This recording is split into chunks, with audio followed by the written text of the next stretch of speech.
دین اسلام زندگی گزارنے کا وہ طریقہ ہے جو اللہ نے جناب رسول اللہ صلی اللہ علیہ وسلم کے ذریعے سے ہم تک پہنچایا اور بتایا، ڈنڈے سے نہیں چلایا۔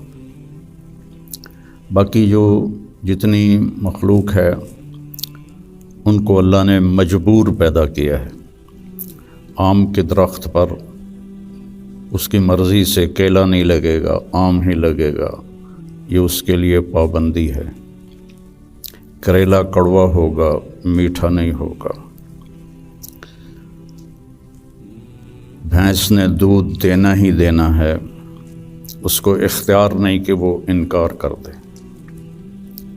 تو اس طرح پوری کائنات کو دیکھیں تو ساری کائنات اور سارے جانور، سارے جاندار بے جان، وہ ان کو اللہ نے پابند کر دیا ہے، وہ اس سے ادھر ادھر نہیں ہو سکتے۔ ہمارا چونکہ پیپر ہے کہ لیبلوکم ایکم احسن عملا، کہ تم میں کون اللہ کو راضی کر کے آتا ہے، کون اپنے عمل کو خوبصورت بناتا ہے، اور کون اس تھوڑی سی زندگی کے پیچھے اپنے اللہ کو ناراض کر دیتا ہے۔ تو جب اللہ ہی نے انسان کو بنایا اور اس نے ہی چلنے کا راستہ بتایا تو یقیناً وہ سب سے آسان ہوگا۔ پوری دنیا کے نئی نسل میں ایک بات کامن ہے، چاہے پاکستان میں ہو چاہے امریکہ میں ہو، دین پہ چلنا بڑا مشکل ہے۔ تو ہم اللہ سے پوچھیں وہ کیا کہتا ہے جس نے ہمیں یہ فطرت اللہ التی فطر الناس علیہا لا تبدیل لخلق اللہ اور ان الدین عند اللہ الاسلام، کہ اب زندگی گزارنے کا ایک ہی طریقہ ہے جس پر تم کامیاب ہوگے، وہ اسلام ہے۔ تو اللہ تعالیٰ کہہ رہا ہے یرید اللہ بکم الیسر، اللہ تمہارے لیے آسانی چاہتا ہے، ولا یرید بکم العسر، اللہ تمہارے لیے تنگی اور مشقت نہیں چاہتا۔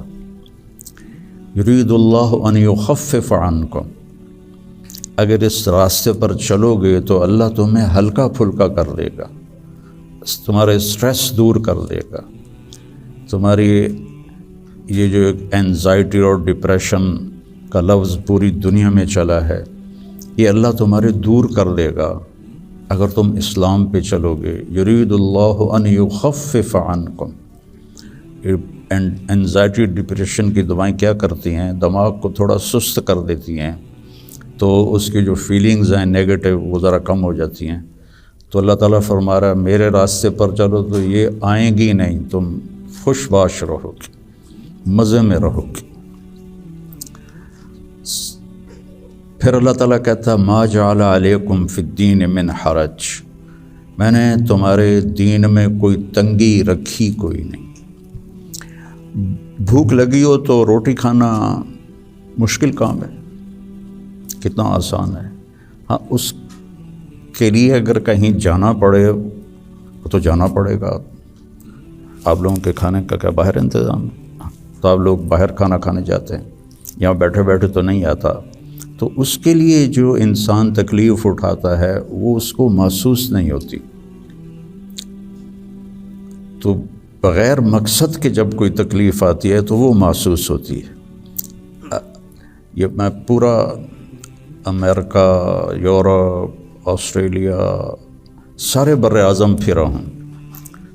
آپ کے ملک میں لائف بہت ٹف ہے، آسان نہیں ہے، بہت مشکل لائف۔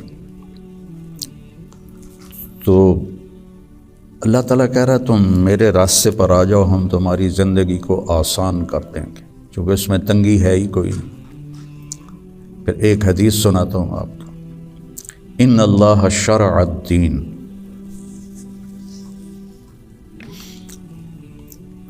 اللہ تعالیٰ نے تمہارے یہ دین کو شریعت بنایا۔ شرع کسے کہتے ہیں؟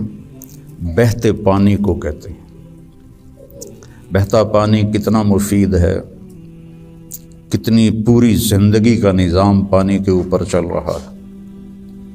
تو اتنی خوبصورت تشبیہ دی بہتے پانی کے ساتھ کہ جیسے بہتا ہوا پانی، یہ جو سمندر کے کنارے ہوٹل بنے ہوئے ہیں ان کے کرائے زیادہ ہیں، جو اس کمرے کا وہاں ویو سمندر کا ہوتا ہے اس کا کرایہ زیادہ ہے۔ تو پانی پر اللہ تعالیٰ نے زندگی کو چلایا ہے۔ وَجَعَلْنَا مِنَ الْمَاءِ كُلَّ شَيْءٍ حَيٍّ، اور اللہ قرآن میں کہتا ہے کہ میں نے ہر جاندار کو پانی سے پیدا فرمایا۔ تو اللہ کے نبی نے قرآن میں کہا لِكُلٍّ جَعَلْنَا مِنْكُمْ شِرْعَةً وَمِنْهَاجًا ثُمَّ جَعَلْنَاكَ عَلَى شَرِيعَةٍ مِنَ الْأَمْرِ۔ تو اس کے پیچھے وہ خوبصورت معنی ہے کہ بہتا پانی، میٹھا پانی زندگی کی سب سے بڑی ضرورت۔ اس لیے سفر میں آدمی ہو اور پانی کی قلت ہو تو علماء کہتے ہیں نماز کے لیے تیمم کرے اور پینے کے لیے پانی کو محفوظ کرے۔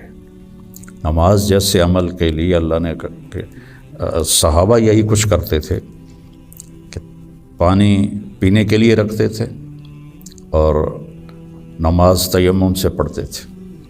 تو ان اللہ شرع الدین، پہلی بشارت تو لفظ شرع میں ہے، وجعلہ سہلا، دوسری خوشخبری آسان بنایا، تیسری خوشخبری سمحا، بہت نرم بنایا، چوتھی خوشخبری واسعا، بہت کھلا کشادہ بنایا، پانچویں خوشخبری ولم یجعلہ ضیقا، اور اس میں کوئی تنگی نہیں رکھی۔ لیکن جیسے ہر چیز کو سیکھنا پڑتا ہے، دین کو بھی سیکھنا پڑتا ہے۔ یہ بڑے بڑے ٹرالے جو چلا رہے ہوتے ہیں، یہ اتنے بڑے بڑے کروز، کئی دفعہ میں نے ان میں سفر کیا ہے، اتنے بڑے بڑے 5-5 ہزار آدمی اٹھا کے وہ جو ڈرائیور چل رہا ہے وہ دیکھنے میں کتنا مشکل ہے۔ پھر پانی میں بریک لگانا یہ کتنا عجیب مشکل کام ہے، لیکن چونکہ سیکھ لیا ہے تو چلائے جا رہا ہے۔ گاڑی ایک ہاتھ سے چلا رہا ہے، دوسرے ہاتھ سے موبائل سن رہا ہے، حالانکہ پابندیاں الگ الگ کے حکومت کی، پھر بھی موبائل یہاں لگایا ہوا ہے۔ ہمارے ہاں تو موٹر سائیکل پر بیٹھا ہوا ہے، ایسے موبائل کر کے جا رہا ہوتا ہے، کھوتا ریڈی چلاتے ہوئے اپنا موبائل یہاں رکھا ہوتا ہے۔ تو سیکھنا پڑتا ہے، سیکھے بغیر تو آدمی سائیکل بھی نہیں چلا سکتا۔ سیکھنے کے لیے ہر میدان میں اللہ تعالیٰ نے محنت رکھی ہے، بغیر محنت کے نہیں۔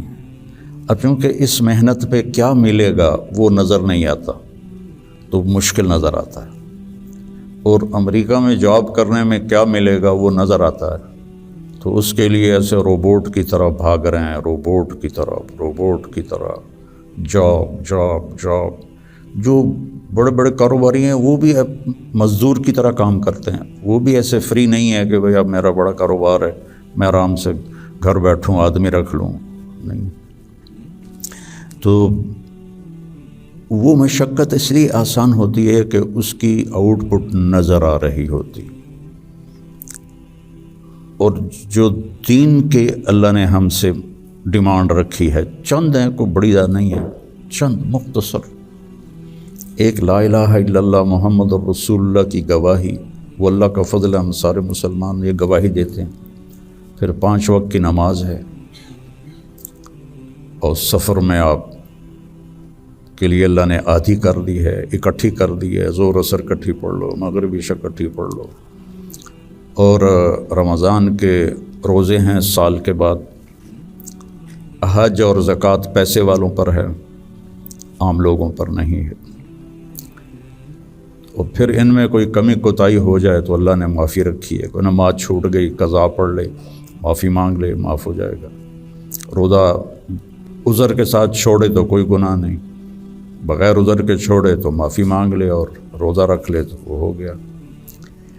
اس کے بعد میں آپ کو ایک حدیث سناتا ہوں، آپ کو پورا دین آپ کے ہاتھ میں آ جائے گا۔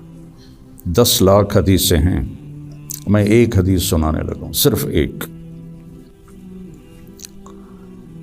میرے نبی نے فرمایا 4 اذا کانت فیکا، 4 کام کر لو، صرف 4 کام کر لو، دنیا بھی تمہاری ہے، آخرت بھی تمہاری۔